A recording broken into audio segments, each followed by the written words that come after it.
A deformidade de meu caráter jamais me envergonhou. Espírito astuto e dissimulado, nunca me expunha a quem quer que seja. A minha alma estudava humores peçonhentos, malgrado imperceptíveis, mas eu bem sabia como, sorrateiramente, inocular o meu veneno. Era eu um predador cauteloso. Como uma serpente astuta e insidiosa, mergulhava e recolhia, no átimo de um único segundo, as presas precisas, profundas e aguçadas, sem que a vítima o percebesse. Isto mesmo, só ensaiava o meu bote certeiro quando se menos esperava. Sempre fui assim. As memórias mais distantes e profundas de minha infância conduzem a cenas incrivelmente nítidas em minha mente, que se movimentam com agilidade e perfeição, como se tivessem vida própria. Nelas, eu me ponho a furtar as guloseimas de um colega abastado somente para enfiá-las na mochila de um menino pobretão, com o único escopo de denunciá-lo e vê-lo espancado furiosamente pelo senhor diretor. É evidente que nunca fui apanhado. Em toda a minha vida, sempre gozei de excelente reputação.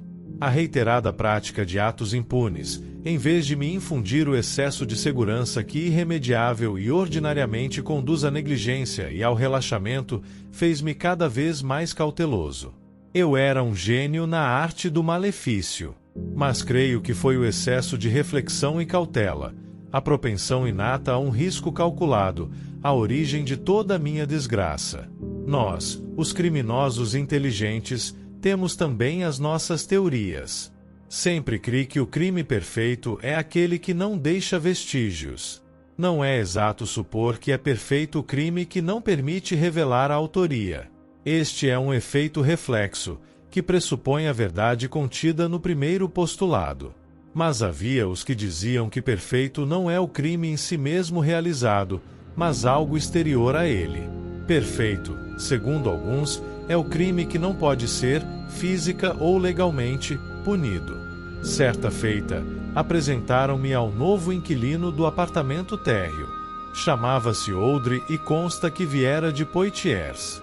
Dizia-se dele que era um brilhante químico, membro da Academia de Ciências, hoje aposentado e definitivamente abandonado pela família. Mas, a mim, antes me parecia um demônio expulso dos infernos. A repulsa que senti por aquele homem foi imediata.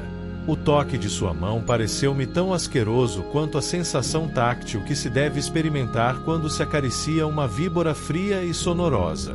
Naquele momento, pude sentir, a subir-me pelo braço, um fluxo regelado e aterrador, como se toda a potência malévola, que emanava do indivíduo, me inundasse até a exaustão e me conduzisse quase à asfixia. Confesso que cheguei a cambalear. Ele me sorriu, exibindo os dentes afiados, os dentes de hiena. Então entendi que encontrara um inimigo à minha altura, um inimigo traiçoeiro e letal. Imediatamente, pus-me em alerta. E, desde então, fiquei à espreita, esperando o momento adequado de cravar-lhe as minhas presas e inocular-lhe toda a minha irremissível peçonha. Certo dia, era domingo. Acordei muito cedo para o costumeiro passeio nos Champs-Élysées. Desci as escadas com grande disposição. Sorvi, como sempre, o aroma da rosa branca que mantinha na lapela. E mergulhei no andar térreo com certa displicência, pois sentia o espírito leve como uma pluma. Mesmo assim, não deixei de perceber que o hiena esquecera a chave do apartamento no lado de fora, negligentemente enfiada na ranhura da fechadura. Não me foi nada difícil, em pouco menos de 15 minutos, obter uma réplica da chave e repor a original onde eu a encontrara. O primeiro passo fora dado. Tudo seria uma questão de tempo e oportunidade. E esta não custou a chegar. Na mesma semana, talvez na quarta-feira, soube, pela senhoria, que o senhor Oldre fora chamado às pressas a Poitiers para sepultar um parente próximo. Na noite em que o velho hiena abandonou a toca, entrei sorrateiramente em seu minúsculo apartamento, empregando a chave forjada. Compunha-se de um único cômodo e de um banheiro acanhado. Havia apenas uma janela, guarnecida de uma leve cortina de cetim vermelho, cujas fraldas aveludadas desciam pachorrentamente sobre o espelho da cama. Ao lado ficava uma mesinha de cabeceira e, sobre ela, descansava um velho relógio despertador irremediavelmente quebrado. O antro era escuro. As paredes, as cortinas, o velho baú, tudo estava impregnado da hediondez daquele homem. E eu podia sentir que todo o ambiente retinha e exalava as excrescências de um caráter tão deformado quanto o meu. A luz de minha lanterna percorreu as paredes até se deparar com um baú de madeira anciã, cravejada de botões dourados, onde o velho guardava o vestuário. As Rupa's caravan a naftalina. Exalavam o olor insuportável da velhice e da decrepitude. Examinei as vestimentas com cuidado. Nada havia nelas que despertasse o meu interesse, exceto um cravo ainda fresco, quase orvalhante, que se insinuava a partir do bolso de um paletó antigo, mas muito bem conservado. Um terno que calharia bem ao cadáver de um velho chacal. Levei o cravo ao nariz e sorvi, de chofre, o aroma. Aspirei uma fragrância acre, que me fez recuar imediatamente, com o esgar estampado na face. Mas a grande surpresa foi encontrar um pequeno refrigerador ao lado da porta do banheiro. Ora, aquilo estava longe de ser usual. Não foi necessário um exame minucioso para que eu encontrasse o que queria. A geladeira estava vazia, exceto por uma caixa de papelão contendo diversas ampolas. Era evidente que o velho padecia de um mal crônico e que o medicamento deveria ser conservado em baixa temperatura. A primeira ideia que me ocorreu foi a de desligar o refrigerador e religá-lo antes do retorno do ancião. Mas abandonei esse plano imediatamente. Era uma concepção pueril, e eu me admoestei energicamente. Como a viagem não deveria ser demorada, talvez não houvesse tempo para que o remédio experimentasse o pretendido efeito deletério. E havia a possibilidade de um retorno precoce. Se o hiena enxergasse a tomada desconectada, certamente tomaria sérias precauções, comprometendo seriamente o meu intento de matá-lo. Subi ao meu quarto e retornei com uma seriga na mão. Ao acaso, escolhi uma das ampolas e, perfurando com agulha a tampinha de borracha, injetei uma solução de cianeto de potássio, que há algum tempo obtivera de um farmacêutico a quem conduzira à ruína. Eu era um mestre na chantagem e na extorsão. Aquele empreendimento me rendeu um deleite extraordinário. Quando o velho escolheria a ampola fatal? Ninguém sabia. A expectativa me fascinava. E a obra do acaso, de entremeio a uma ação homicida calculada, conduzia-me ao êxtase absoluto. Morrerá hoje? Morrerá amanhã? Deliciosa expectativa era esta.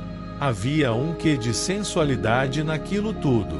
O velho retornou 2 dias depois de minha visita sorrateira aos seus aposentos. A partir de então, passei a evitá-lo. Quando casualmente nos encontrávamos, eu o tratava com extrema cortesia e com atenção devotada, quase subserviente. Não poderia despertar suspeitas, mínimas que fossem. 2 semanas após a corrupção da ampola, o velho hiena desceu aos infernos. Exultei, consciente de que havia cometido um crime perfeito, uma obra-prima no extenso rosário de delitos jamais descobertos. Compareci ao funeral, respirei com satisfação o aroma dos cravos de defunto e protestei por segurar-lhe uma das alças do ataúde, no que fui prontamente atendido por meia dúzia de parentes entediados. Foi no retorno do sepultamento que apareceram os primeiros sintomas. De meu nariz fluiu um sangue espesso, pegajoso como catarro, engolfadas tão caudalosas quanto perenes. O hiena não era tão leve quanto eu supunha. Assim, atribuí a estranha hemorragia ao inútil esforço que fizera ao sustentar-lhe o caixão de madeira de lei. Mas eu estava completamente equivocado. Quando veio o diagnóstico, eu já definhava. Contaminação por metal pesado. Lamento, senhor, mas não há o que a medicina possa fazer. Como era ladino o hiena, a quem imaginei proporcionar um fim rápido e indolor.